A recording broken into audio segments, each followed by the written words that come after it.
Electric charge and field का part 3 है और इस पार्ट में हम लोग इलेक्ट्रिक चार्ज की जो प्रॉपर्टी है क्वांटाइजेशन ऑफ चार्ज उससे रिलेटेड जो न्यूमेरिकल्स हैं उनको सॉल्व करने की कोशिश करेंगे और इसमें कुछ हम कोशिश करेंगे कि 20-25 अराउंड 20 क्वेश्चन तो हम लोग सॉल्व कर ही लें। ठीक है, तो चलिए एक एक करके हम लोग स्टार्ट करते हैं। देखिए पहले कुछ बेसिक से न्यूमेरिकल की चर्चा करूंगा।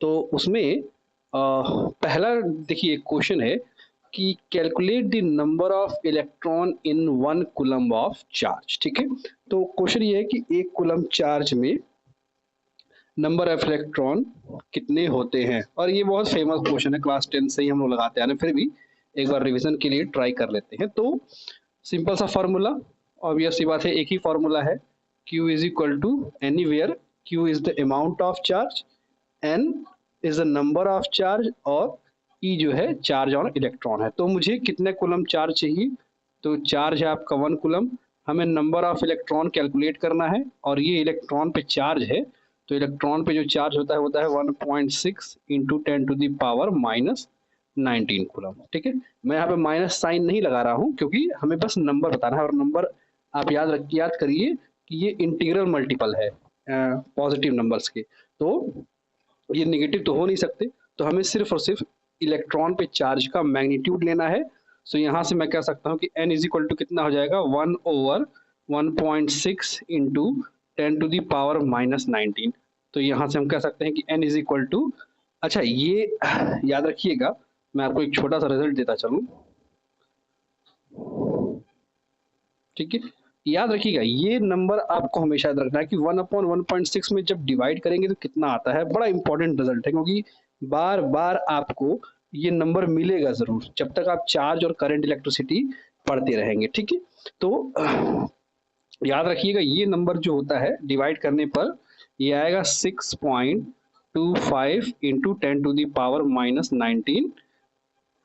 अब देखिए ये जो नंबर आया है ये आपका डेसिमल में आया है, ठीक है ना, तो ऑब्वियस सी बात है नंबर जो है वो डेसिमल में तो होगा नहीं, तो आप कह सकते हैं कि ओवरऑल n जो है वो 6 इंटू नियर अबाउट, ठीक है, 6 into 10 to the power minus 19 होगा। ठीक है, इतने चार्जेस, इतने नंबर ऑफ इलेक्ट्रॉन्स होंगे। ठीक है, तो सॉरी ये प्लस 19 क्योंकि ये जो ऊपर चला जाएगा तो ये आपका प्लस 19 हो जाएगा। ठीक है, तो यहाँ से कह सकते हैं कि जो n की वैल्यू है 6 इंटू 10 पावर 19, यानी कि 6 के आगे अगर आप 19 जीरो लगाइए तो यही आपके नंबर ऑफ इलेक्ट्रॉन की वैल्यूज होगी। ठीक है, तो आई होप कि आपको ये पहला क्वेश्चन समझ में तो आ ही रहा होगा। चलिए नेक्स्ट पार्ट में चलते हैं। नेक्स्ट क्वेश्चन छोटे छोटे क्वेश्चन हैं, स्टार्टिंग में हम कुछ बहुत छोटे छोटे क्वेश्चन सॉल्व करेंगे। तो क्वेश्चन ये कह रहा है कि calculate the amount of charge in 1 mole electron. तो कह रहा है कि 1 मोल ऑफ इलेक्ट्रॉन का इलेक्ट्रॉन पर कितना अमाउंट ऑफ चार्ज होगा। और मैं अगर मैं इसमें एक क्वेश्चन और बढ़ा दूं कि फिर जिस बॉडी में 1 मोल इलेक्ट्रॉन होगा उसका नेचर क्या होगा, तो आइए देखते हैं। तो ऑब्वियस सी बात है, पहली बात तो 1 मोल में कितने इलेक्ट्रॉन होंगे, तो भाई 1 मोल का मतलब number 6.02 into 10 to the power 23। ठीक है, तो वही तो पूछ रहा है ना कि 1 मोल में इलेक्ट्रॉन, 1 मोल इलेक्ट्रॉन है, तो 1 मोल इलेक्ट्रॉन का मतलब इतने इलेक्ट्रॉन होंगे, इतने नंबर ऑफ इलेक्ट्रॉन हो जाएंगे, और एक इलेक्ट्रॉन पे जो चार्ज होता है वो हमें रट ही गया है, तो हम बता सकते हैं कि Q की वैल्यू कितनी होगी। तो देखिए Q की वैल्यू कितनी हो जाएगी आपकी Ne, और ऑब्वियस सी बात है N क्या है, नंबर ऑफ इलेक्ट्रॉन, तो नंबर ऑफ इलेक्ट्रॉन कितने हैं 1 मोल, और 1 मोल की वैल्यू है इतनी, तो 6.02 into 10 to the power 23 into charge on electron यानी कि 1.6 into 10 to the power minus 19। पहली बात तो ये कि n की वैल्यू डेसिमल या फ्रैक्शन फॉर्म में नहीं होगी, तो इसको हम एक नियर अबाउट वैल्यू ले लेते हैं। अगर इसका हम इक्विवेलेंट वैल्यू लें तो ये 6.02 की जगह सीधा सीधा 6 हो जाएगा। ठीक है, अब आप सीधे सीधे मल्टीप्लाई करिए तो वैल्यू आएगी आपकी, ये जाएगी 9.6 इंटू ये हो जाएगा आपका 1023 और ये है माइनस 19, ये हो जाएगा 10 टू दी पावर 4। तो यही आपका अमाउंट ऑफ चार्ज होगा। ठीक है, याद रखिएगा नंबर ऑफ चार्जेस फ्रैक्शन में नहीं हो सकते, अमाउंट ऑफ चार्ज भले ही हो सकता है, ठीक है, ये एक क्लियरिफिकेशन रखिएगा दिमाग में, ठीक है। तो इतने कूलम्ब ऑफ चार्ज, ठीक है। तो आई होप कि आपको ये दूसरा पार्ट भी, दूसरा क्वेश्चन समझ में आ रहा होगा। चलिए तीसरे पार्ट में, तीसरा क्वेश्चन में चलते हैं। देखिए तीसरा क्वेश्चन क्या कह रहा है कि if Avogadro number Na is equal to this one, और ऑब्वियस सी बात है यही तो आपका अवोगाद्रो नंबर होता है। तो क्वेश्चन यही कह रहा है कि अवोगाद्रो नंबर है जिसको रिप्रेजेंट करते हैं Na इज इक्वल टू, कितना दिया है, 6 इंटू 10⁻23। तो कैलकुलेट अमाउंट ऑफ चार्ज, आपको Q की वैल्यू निकालनी है, किसका, 1 फैरेड का, ठीक है, ऑफ, सॉरी ये क्वेश्चन गलत है, if Avogadro number is this one, तो calculate amount of charge of Faraday number, 1 Faraday number, ठीक है। थोड़ा मेंशन कर लीजिएगा इसको। तो देखिए जानने वाली बात यहाँ से आपको एक कॉन्सेप्ट निकल के आएगा कि 1 फैराडे नंबर में कितना चार्ज होता है। तो याद रखिएगा 1 फैराडे नंबर में, 1 फैराड नंबर में एक्चुअली में 1 मोल के जितना नंबर होता है उतना ही पार्टिकल, यानी कि उतने ही इलेक्ट्रॉन या चार्जेस होते हैं। तो एक बार बताइए कि 1 फैराडे में कितने नंबर ऑफ चार्जेस आएंगे, तो उतने ही नंबर चार्जेस होंगे जितने कि 1 मोल में होते हैं। तो 1 मोल में कितने नंबर्स होते हैं, तो होते हैं आपके 6 इंटू 10⁻23। तो ये क्या बन जाएगा, नंबर ऑफ चार्जेस। और आपको निकालना है अमाउंट ऑफ चार्ज, तो अमाउंट ऑफ चार्ज का मतलब Q is equal to Ne। और सिंपली अभी अभी तो आपने 1 सेकंड पहले इसी को कैलकुलेट किया है, 6 n की जगह आपने प्लेस किया है 6 इंटू 10⁻3 और E पे चार्ज, यानी कि समझ रहे होंगे आप बात, ठीक है। तो ये चीज आपको क्लियर हो ही रही होगी, ठीक है। तो इसको आप सॉल्व कीजिए और आप रिजल्ट निकालिए, ठीक है। चलिए नेक्स्ट क्वेश्चन पे चलते हैं। तो ये आप मेंशन कर लीजिएगा, ये एक इंपॉर्टेंट रिजल्ट है कि 1 फैराडे में कितना amount of number of charge होता है। तो 1 फैराडे में 6 मतलब 1 मोल नंबर के बराबर ही नंबर ऑफ चार्जेस होते हैं। कंफ्यूज मत होइएगा, बड़ा इंपॉर्टेंट कॉन्सेप्ट है, ठीक है। चलिए नेक्स्ट क्वेश्चन पे आते हैं। देखिए यहाँ भी एक अच्छा क्वेश्चन दिया हुआ है और मैं चाहूंगा कि ये क्वेश्चन आप लोग थोड़ा सा मेंशन करें। देखिए क्वेश्चन कह रहा है कि if the specific charge is 1.76 into 10⁻11 coulomb per kilogram, calculate the mass of electron. तो मैंने कल ही बताया था कि जो स्पेसिफिक चार्ज होता है, स्पेसिफिक चार्ज जो होता है वो बॉडी पे अमाउंट ऑफ चार्ज या जो भी पार्टिकल है उसके, उस पे जो चार्ज है उसकी वैल्यू अपॉन मास, ठीक है। अब हमको निकालना है क्या है, मास निकालना है। क्वेश्चन में क्या दिया है, स्पेसिफिक चार्ज मेंशन है।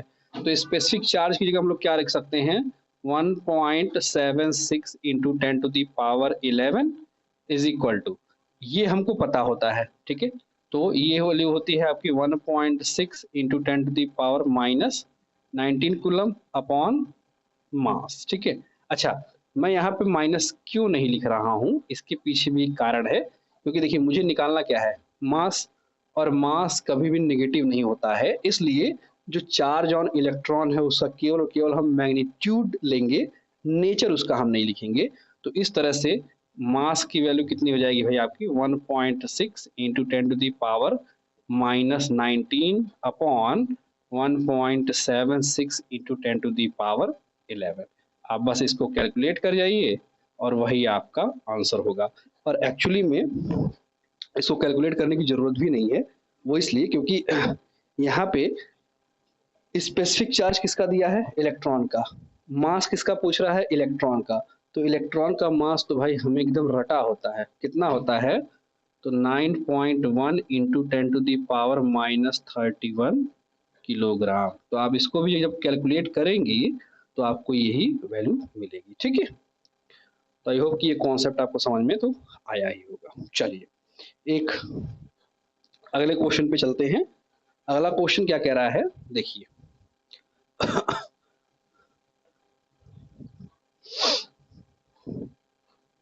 देखिए कुछ बेसिक न्यूमेरिकल्स हैं जो आपके कॉन्सेप्ट को बूस्ट ही करेंगे। तो क्वेश्चन में ये पूछ कह रहा है कि charge on electron is this one 1.6 × 19 coulomb, order of magnitude क्या होगा।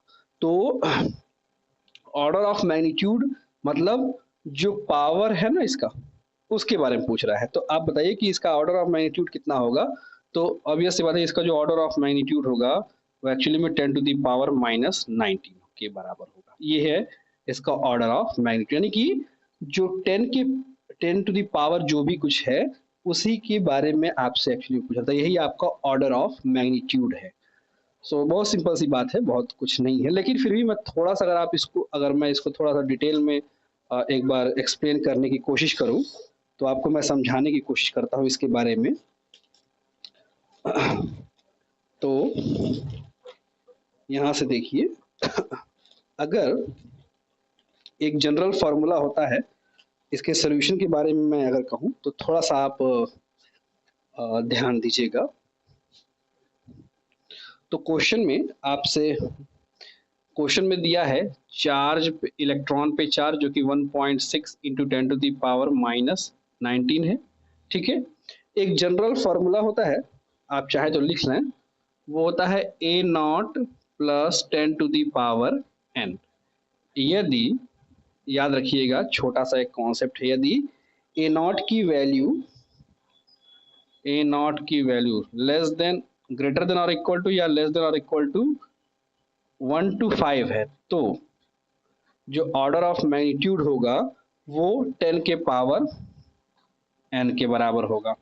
और यदि A0 की वैल्यू ग्रेटर देन और इक्वल टू 6 और लेस देन और इक्वल टू 10, यानी कि 10 और 6 के बीच में है, तो ऑर्डर ऑफ मैग्नीट्यूड जो होगा वो 10 to the power n plus 1 होगा। तो यहाँ से आप देख सकते हैं कि जो A0 की वैल्यू है, इसको अगर आप कंपेयर करें तो A0 की वैल्यू जो है वो 1.6 है, और 1.6 किस में आ रहा है, इसी के बीच में, यानी कि ऑर्डर कितना होगा आपका 10 टू द पावर n, और 10 टू द पावर n की वैल्यू कितनी है, तो यहाँ पे यही चीज हो जाएगी -19।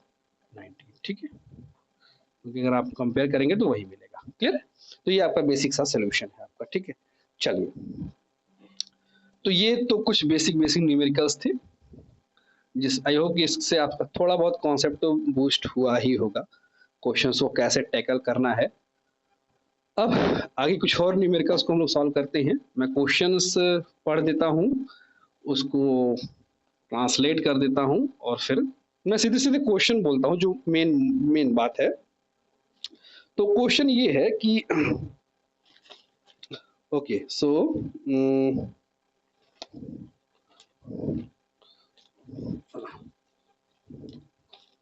ओके, तो क्वेश्चन ये है कि the charge on an object is -5 into 10 to the power -19 coulomb. What should be the excess electron on it? तो कह रहा है, मैं क्वेश्चन को बस आपको एक्सप्लेन कर देता हूँ।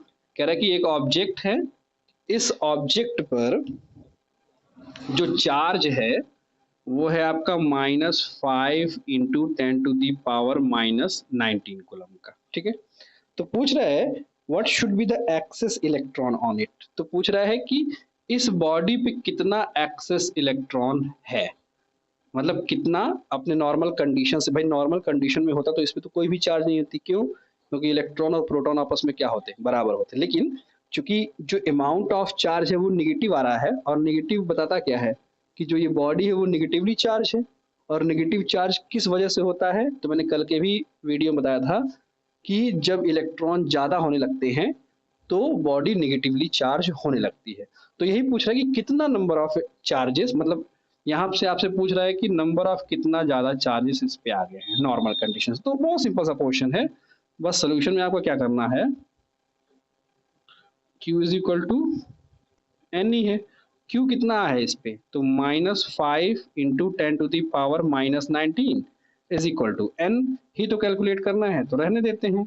इलेक्ट्रॉन पे चार्ज कितना है, तो -1.6 इंटू 10 टू दी पावर -19, यहाँ से minus minus will be cancel out. और अगर कैंसिल नहीं भी होता ना तो भी हम n निकालने के लिए सिर्फ और सिर्फ मैग्नीट्यूड ही लेते। बात समझ में आ रही है?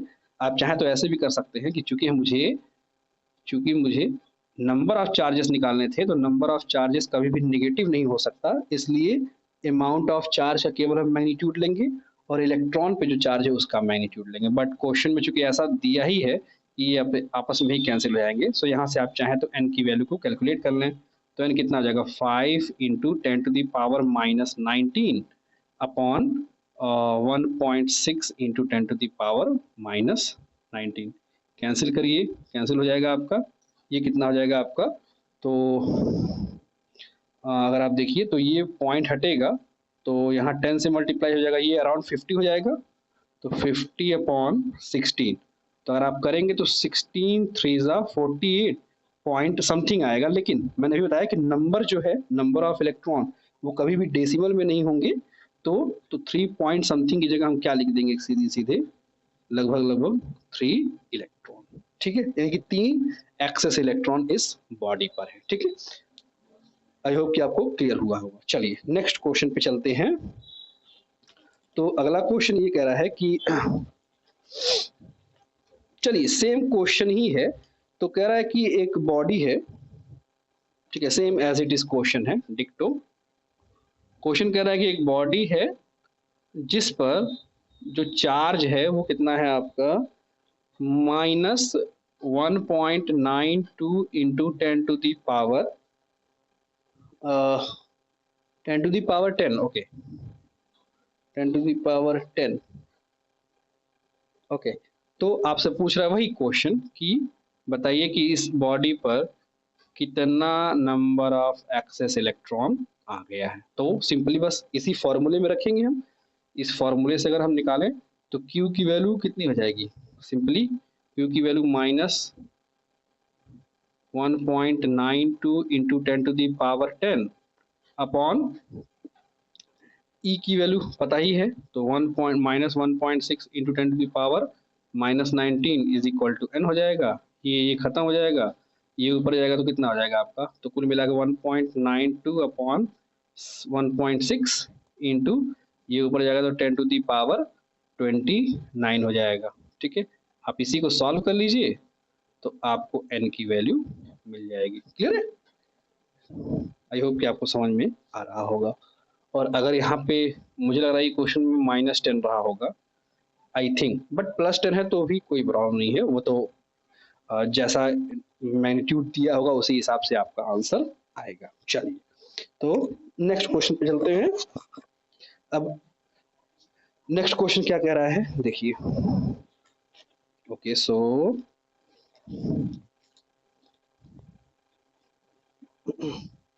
Just wait a minute. Okay, तो ये question same as it is ही है। तो ये क्वेश्चन कह रहा है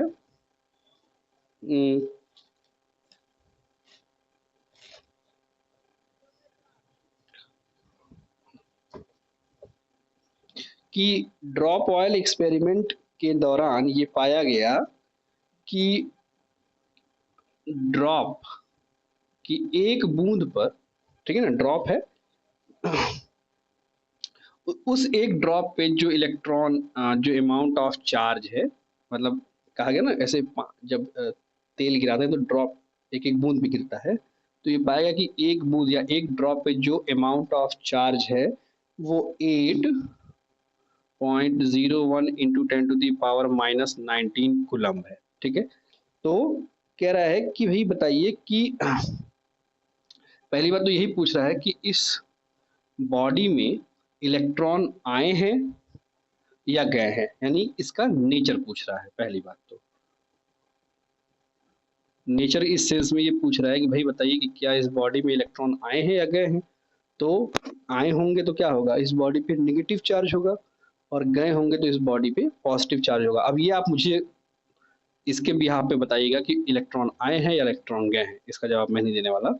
और पूछ रहा है कि जो भी इलेक्ट्रॉन आए या गए हैं तो वो कितने थे, 2 पार्ट। तो सेम वही क्वेश्चन, चलिए मैं आपको जवाब दे ही देता हूँ तो अगर आप देख सकते हैं यहाँ से, तो जो अमाउंट ऑफ चार्ज है वो पॉजिटिव है।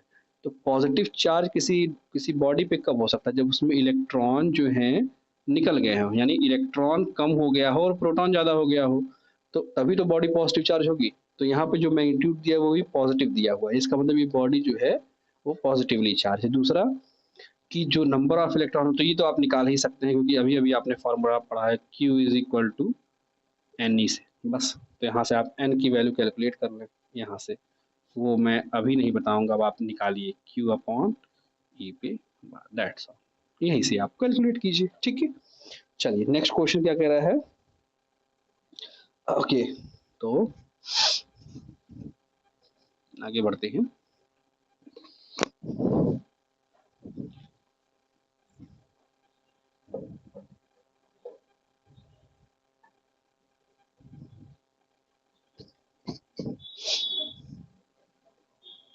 चलिए कह रहा है कि मिलिकॉन के ड्रॉप ऑयल एक्सपेरिमेंट में ये पाया गया, वो वैसा ही क्वेश्चन है बिल्कुल। तो उसमें ये कहा गया कि एक ड्रॉप, वन ड्रॉप जो है पानी की मतलब ऑयल की एक बूंद पे जो अमाउंट ऑफ चार्ज है, देखिए केवल और केवल उसका मैग्नीट्यूड प्रेजेंट किया क्वेश्चन में। कह रहा है कि जो मैग्नीट्यूड ऑफ चार्ज है, समझिएगा, वो कह रहा है कि 16.35 into 10 to the power -19 coulomb है। अच्छा, यहाँ अब यहाँ पे पूछ रहा है आपसे कि बताइए उसमें नंबर ऑफ चार्जेस कितने हैं, आए या गए हैं, ये पूछना ही नहीं। हो सकता है चार्जेस गए हों, या हो सकता है उसमें इलेक्ट्रॉन आए हों, तो उसको उससे मतलब नहीं, बस उसको ये जानना है कि जो आए हुए इलेक्ट्रॉन है या जो गए हुए इलेक्ट्रॉन है वो कितने हैं, ठीक है। तो यहाँ से भी हमको सिंपली एन ही निकालना है। एन मतलब कितना हो जाएगा, mod of Q upon mod of charge on electron, क्योंकि हमको तो नंबर से मतलब है और नंबर नेगेटिव होएगा नहीं, क्यों? क्योंकि it's a positive integral number है। इलेक्ट्रॉन 1 2 3 4 5 हो सकते हैं, -1 2 3 4 5 तो नहीं हो सकते। तो आप चाहे तो इसको सॉल्व कर सकते हैं, मेरे से बस की बात नहीं है इसको सॉल्व करना, ठीक है। चलिए एक अच्छा न्यूमेरिकल और आता है, देखिए क्या कह रहा है कि 1 ग्राम ऑफ कॉपर बॉडी, एक कोई कॉपर है, एक प्लेट है कॉपर का, ठीक है, जिसका मास दिया हुआ है आपका 1 ग्राम। 1 ग्राम का मतलब भाई मैं बता ही दूं, 10 to the पावर -3 किलोग्राम, ठीक है। तो वो पूछ रहा है कि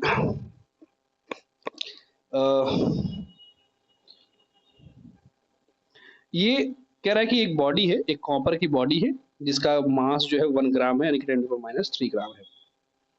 इस पे किसी तरह से 3 इलेक्ट्रॉन, ठीक है, 3 इलेक्ट्रॉन जो हैं वो आ गए हैं, ओके।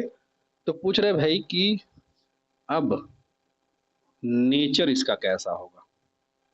नेचर में ये आइदर पॉजिटिव चार्ज होगा या फिर नेगेटिव चार्ज होगा, कोई एक टिक करना है आपको। और दूसरा पूछ रहा है कि इस बॉडी का अब जो मास है वो कितना होगा। तो मैंने लास्ट पार्ट में ही बताया था कि जब कोई बॉडी इलेक्ट्रॉन कंज्यूम करती है, यानी कि अपने अंदर इनहेल करती है, तो उस बॉडी का जो मास है वो इंक्रीज होता है, ठीक है। और अगर रिमूव होगा इलेक्ट्रॉन तो उस बॉडी का जो मास है वो डिक्रीज करेगा। तो हमको निकालना क्या चीज है कि इसका, अच्छा तीसरी चीज की पूछा हुआ है कि उस पे अमाउंट ऑफ चार्ज कितना होगा, तीनों चीजें पूछी हुई है। तो कितना होगा, सबसे पहले तो हम यही निकाल लेते हैं। सबसे पहली बात कि इस पे अमाउंट ऑफ नेचर कैसा होगा, पहली चीज। तो सबसे पहली बात कि ये नॉर्मल कंडीशन में इसमें 3 इलेक्ट्रॉन आए हैं, यानी कि इस कंडीशन में जो प्रोटॉन है वो कम हो गया होगा इलेक्ट्रॉन से। इसका मतलब इसका जो नेचर है वो नेगेटिव चार्ज है, ठीक है। पहली बात तो ये। दूसरी चीज कि अमाउंट ऑफ चार्ज कितना होगा।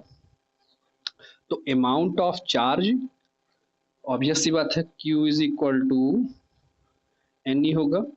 तो एन की वैल्यू है 3 और एक इलेक्ट्रॉन पे चार्ज है आपका इतना, ठीक है। तो हो जाएगा आपका 4.8 इंटू 10⁻⁻19 कूलम। ये तो हो गया चार्ज। लेकिन अब जो नया मास होगा, नया मास, इसको मैं कैपिटल एम से रिप्रेजेंट कर देता हूँ, वो कितना होगा? तो देखिए, जो नया मास होगा वो एक्चुअली में कॉपर के मास के बराबर होगा, पहली बात, प्लस जो इस पे 3 इलेक्ट्रॉन आए हैं, यानी मास ऑफ इलेक्ट्रॉन, यानी कि 3 इलेक्ट्रॉन है तो 3 से मल्टीप्लाई कर दूं मैं, ठीक है ना भाई। 3 मासेस की वजह से चार्ज होगा, 3 इलेक्ट्रॉन के मासेस की वजह से चार्ज होगा। तो सिंपली हम इसको ऐड कर लें, तो पहली बॉडी का मास कितना है? 10⁻³ -3 किलोग्राम, प्लस अब एक इलेक्ट्रॉन का मास कितना होता है भाई? तो एक इलेक्ट्रॉन का मास होता है 9.1 इंटू 10⁻31। चूंकि 3 इलेक्ट्रॉन है तो हम सीधे सीधे 3 से मल्टीप्लाई कर दें, तो कितना हो जाएगा? 10⁻³ प्लस कितना हो जाएगा? 327.3 इंटू 10⁻31। क्लियर है? ये ऐड होगा आपका, सॉरी, यहाँ ये आपका कुछ ऐसे हो जाएगा, ठीक है। अब आप इसी को सॉल्व कर जाइए, आता है तो, नहीं आता है तो क्या ही फर्क पड़ता है, ठीक है। तो इसको आप सॉल्व कर सकते हैं। चलिए, ये तो हुई बात क्वेश्चंस की। ओके, इसको आप चाहे तो वीडियो को पॉज करके नोट डाउन कर सकते हैं। एक क्वेश्चन और बड़ा अच्छा सा पूछा जाता है, कुछ बेसिक क्वेश्चंस हैं कि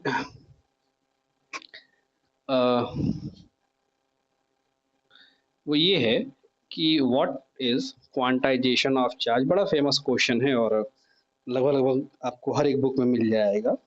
तो क्वेश्चन ये है कि what is quantization of charge, पहला पार्ट, ठीक है ना, यानी क्वांटाइजेशन क्या होता है। और दूसरी चीज ये कहा गया कि क्या अगर एक बॉडी जो है, ठीक है ना, उसने 9.2 इंटू 10⁻⁻20, ठीक है, इतना कुलम, सॉरी 1.6 आई थिंक, हाँ 1.6 इंटू 10⁻⁻19 कुलम का चार्ज इनहेल कर लिया है, ठीक है। तो पूछता है ये कि क्या ये सच में पॉसिबल है भी कि नहीं है। तो पहला तो हो गया कि क्वांटाइजेशन का डिफिनीशन लिखिए, और दूसरा कह रहा है कि एक बॉडी जिसने इतना अमाउंट ऑफ चार्ज कंज्यूम किया हुआ है, तो क्या ये पॉसिबल है। तो याद करिए, क्वांटाइजेशन की प्रॉपर्टी में मैंने बताया था कि किसी बॉडी पे जो सबसे कम अमाउंट ऑफ चार्ज होगा वो कितना हो सकता है? 1.6 इंटू 10⁻⁻19 कुलम का। और ये जो वैल्यू है, देखिए ये -20 है, यानी ये इससे और छोटी होगी ना। तो कल ही मैंने बताया था कि किसी भी बॉडी पर इससे कम चार्ज हो ही नहीं सकता, और ये अमाउंट तो इससे भी कम है। इसका मतलब ये चीज कभी भी पॉसिबल नहीं है, फालतू सा क्वेश्चन है, ठीक है। चलिए एक और क्वेश्चन पे आते हैं। उस क्वेश्चन में क्या कहा गया कि बहुत रटे रटाए क्वेश्चंस हैं। कहता है कि एक बॉडी में से हर एक सेकेंड में 10⁻⁹ इलेक्ट्रॉन जो हैं वो एमिट कर जा रहे हैं। फिर से समझिएगा, एक बॉडी है जिसमें से हर सेकेंड 10⁻⁹ इलेक्ट्रॉन निकल रहे हैं। बात समझ आ रहा है? कहाँ जा रहे हैं? हो सकता है किसी दूसरी बॉडी में जा रहा है, उससे मुझे मतलब नहीं है। तो पूछ रहा है कि इस बॉडी पर कितना टाइम लगेगा, इस बॉडी पर 1 कूलम का इफेक्टिव चार्ज होने में। भाई ये बात तो क्लियर है कि इलेक्ट्रॉन निकल रहे हैं। अच्छा देखिए, जब तक इलेक्ट्रॉन नहीं निकल रहे होंगे तब तक तो इसमें इलेक्ट्रॉन और प्रोटॉन दोनों आपस में बराबर रहे होंगे, और जब दोनों आपस में बराबर रहे होंगे तो उस केस में इस बॉडी पर कोई भी चार्ज नहीं होगा। इसको मैं बॉडी ए नाम देता हूँ, इसको बॉडी बी नाम देता हूँ, ठीक है। तो बॉडी ए में जब इलेक्ट्रॉन एमिशन नहीं हो रहा होगा, इलेक्ट्रॉन नहीं निकल रहे होंगे, तो इलेक्ट्रॉन और प्रोटॉन बराबर होंगे, इसका मतलब ये न्यूट्रल रहा होगा। अब इलेक्ट्रॉन निकल रहे हैं, इसका मतलब ये बॉडी अब जो चार्ज हो रही है। अच्छा, पहली बात तो ये कि ये बॉडी किस का नेचर क्या होगा चार्जिंग के टाइम, तो ये पॉजिटिवली चार्ज हो रही होगी। क्यों? क्योंकि इसमें से इलेक्ट्रॉन निकल रहे हैं। और जिसमें जा रहे हैं वो कैसा हो रहा होगा, अगर ये मान के चलें कि ये स्टार्टिंग में न्यूट्रल रहा होगा तो ऑब्वियस सी बात है ये पॉजिटिव चार्ज हो रहा होगा। ठीक है, तो हमारा क्वेश्चन ये है कि बताइए कि इस बॉडी पर कितना टाइम लगेगा इस बॉडी पे 1 कूलम चार्ज होने पर। तो इसका सोल्यूशन क्या है? बहुत सिंपल सा सोल्यूशन है, क्लास एर्थ टाइप का है। तो देखिए, 1 सेकंड में इतना इलेक्ट्रॉन निकल रहा है, तो हम ये निकालना है amount of charge in 1 second. ठीक है, तो 1 सेकेंड में कितना चार्ज होगा भाई? 1 सेकेंड में इतना इलेक्ट्रॉन तो निकल रहा है ना, तो अगर 1 सेकेंड में इतना इलेक्ट्रॉन निकला तो 1 सेकेंड में ये कुछ चार्ज भी हुआ होगा, तो कितना चार्ज हुआ होगा वही हम निकाल लेते हैं। तो Q इज इक्वल टू क्या होता है आपका एन ई। एन कितना है? एन दिया है 1 सेकेंड में कितना इलेक्ट्रॉन, 10⁹ इलेक्ट्रॉन, 10⁹ इलेक्ट्रॉन। और एक इलेक्ट्रॉन पे चार्ज कितना? ठीक है, अब यहां से इसको सॉल्व कर लिए तो +9 और ये -19, यानी हो जाएगा आपका 1.6 इंटू 10⁻⁻10। इतना चार्ज हर 1 सेकेंड में इस बॉडी पे आएगा। 1 सेकेंड में ये बॉडी इतना चार्ज क्रिएट करेगी। ठीक है ना, मतलब सॉरी क्रिएट नहीं करेगी, मतलब इस बॉडी पे इतना पॉजिटिव चार्ज आएगा। हमको कितना चार्ज इस पे बनाना है? हमको बनाना है 1 कूलम का चार्ज। तो मैं ये कहूं कि भाई जो नया चार्ज बनेगा 1 कूलम का, तो देखिए 1 सेकेंड में इतना चार्ज, तो कितना टाइम लेगा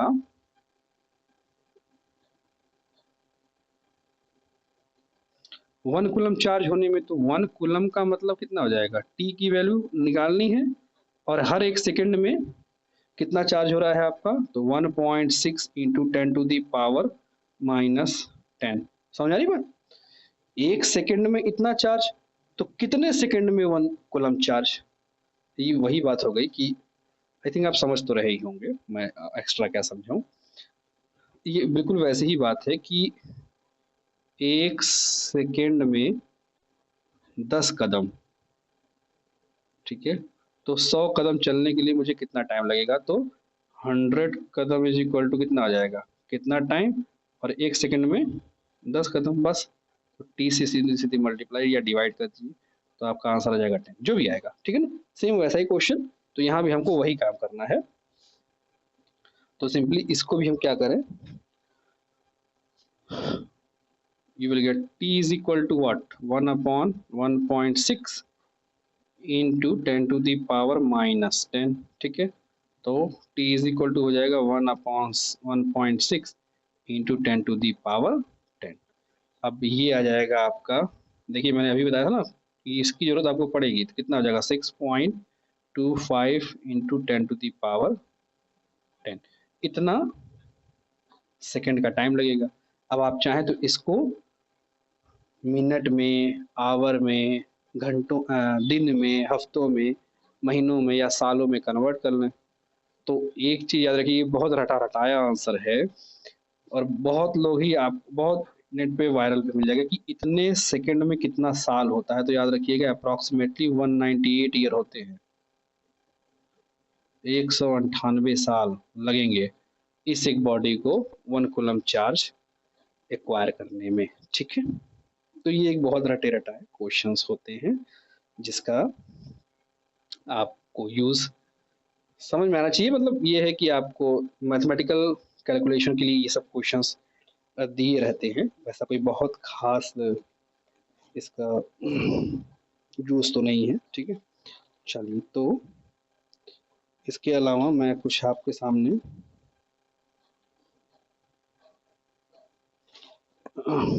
चलिए मैं कोशिश करता हूँ कि आपको 1-2 न्यूमेरिकल और बता पाऊँ, अगर टाइम हो तो। आप चाहे तो तब तक इस चीज को नोट डाउन कर लें। ठीक है, सो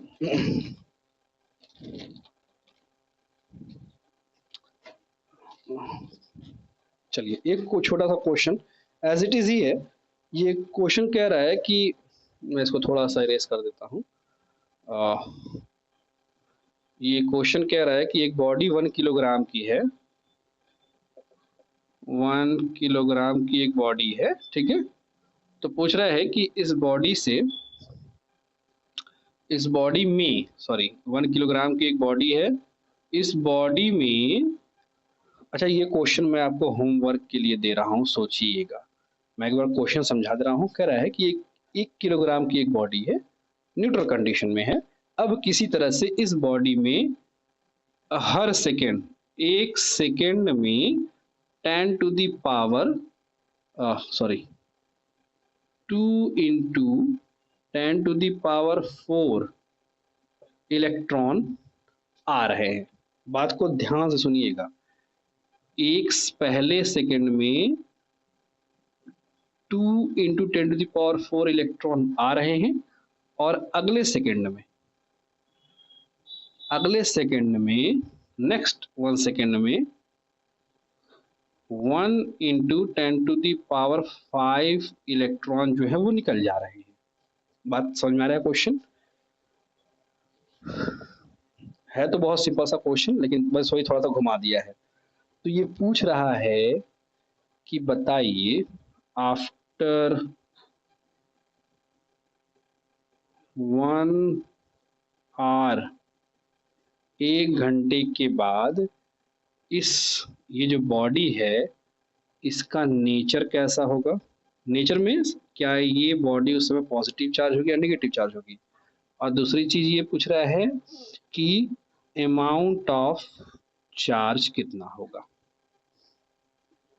ठीक है, समझ आई बात। और तीसरा चीज ये भी पूछ रहा है कि 1 घंटे के बाद इसमें जो नंबर ऑफ इलेक्ट्रॉन है वो, या फिर यानी कि जो नंबर ऑफ इलेक्ट्रॉन है आए हैं या गए हैं उससे फर्क नहीं, यानी कि जो